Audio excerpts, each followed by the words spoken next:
Hello and welcome to go temple. எல்லாருக்கும் வணக்கம். இறைவனோட அருளால நீங்க எல்லாரும் நலமா இருக்க நான் இறைவனை பார்த்துக்கிறேன். இன்னைக்கு நாம வந்திருக்கிறது எனக்கு பின்னாடி தெரியுது பாருங்க, வல்லக்கோட்டை முருகன் திருக்கோயிலுக்கு வந்திருக்கோம். இங்க என்ன விசேஷம் அப்படின்னா, உலகத்திலேயே வள்ளி தேவயானையோட சேர்ந்து இருந்து 7 அடி உயரம் இருக்கிற முருகப்பெருமான் இவர் ஒருவர் தான்.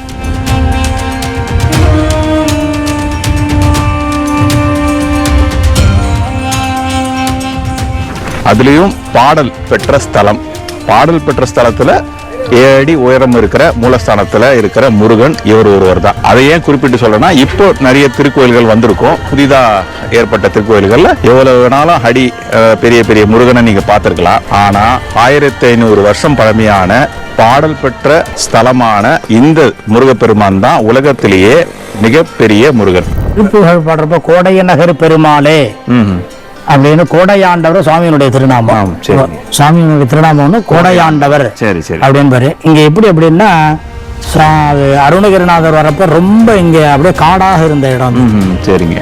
அப்ப காடாக இருந்து ரொம்ப அவரோட, அதாவது சுவாமியை பார்க்கணும்னா ரொம்ப தவம் பண்ணி, அப்ப கோடையநகர் மறந்தனையோ அப்படின்னு சுவாமி சொன்ன ஞாபகம் வச்சிருந்து கோடையநகர் பெருமாளேன்னு அவரே 8 திருப்புகப்படம் அவரே பாடியிருக்கிறாரு. சுவாமியினுடைய திரும்ப கோடையாண்டவர்.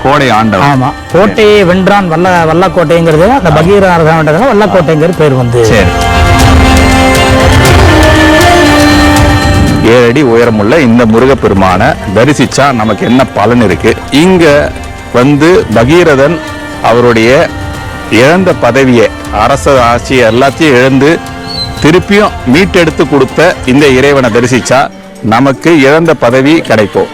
மந்தாரை வாழ வைக்கும் வல்லக்கோட்டை முருகன் திருக்கோயில தான் இன்னைக்கு நம்ம பார்க்க போறோம். இழந்த செல்வங்களை மீட்டு தரும் வல்லக்கோட்டை முருகன். ஆமா அப்படின்னு.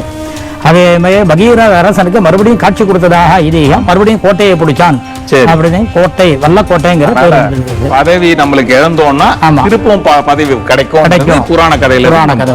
இங்க இருக்கிற சிவாச்சாரியரை நம்ம கேட்டு தெரிஞ்சுக்கலாம். என்ன பிரார்த்தனை இருக்கு, என்னென்ன மகிமைகள் இருக்கு, புராண கதை என்ன, எல்லாத்தையும் தெரிஞ்சுக்க போறோம். பிரார்த்தனை பண்ணிருக்கிறது எல்லாம் பிரார்த்தனை அப்படின்னா செவ்வாய்க்கிழமையும் பிரார்த்தனை ஸ்தலம் இது. சரிங்க. வெள்ளிக்கிழமை செவ்வாய்க்கிழமை ரொம்ப விசேஷம் நமக்கு. சரி. இந்த குழந்தை பிறக்கிறதுக்கு அங்க அந்த மரத்துல தொட்டிலாம் கட்டியிருப்பான். சரி. இதெல்லாம் ரொம்ப சுவாமி இங்க ரொம்ப விசேஷமான மூர்த்தி நமக்கு இங்க. ஆமா, அற்புதமான கண்டென்ட் உங்களுக்கு இருக்கு.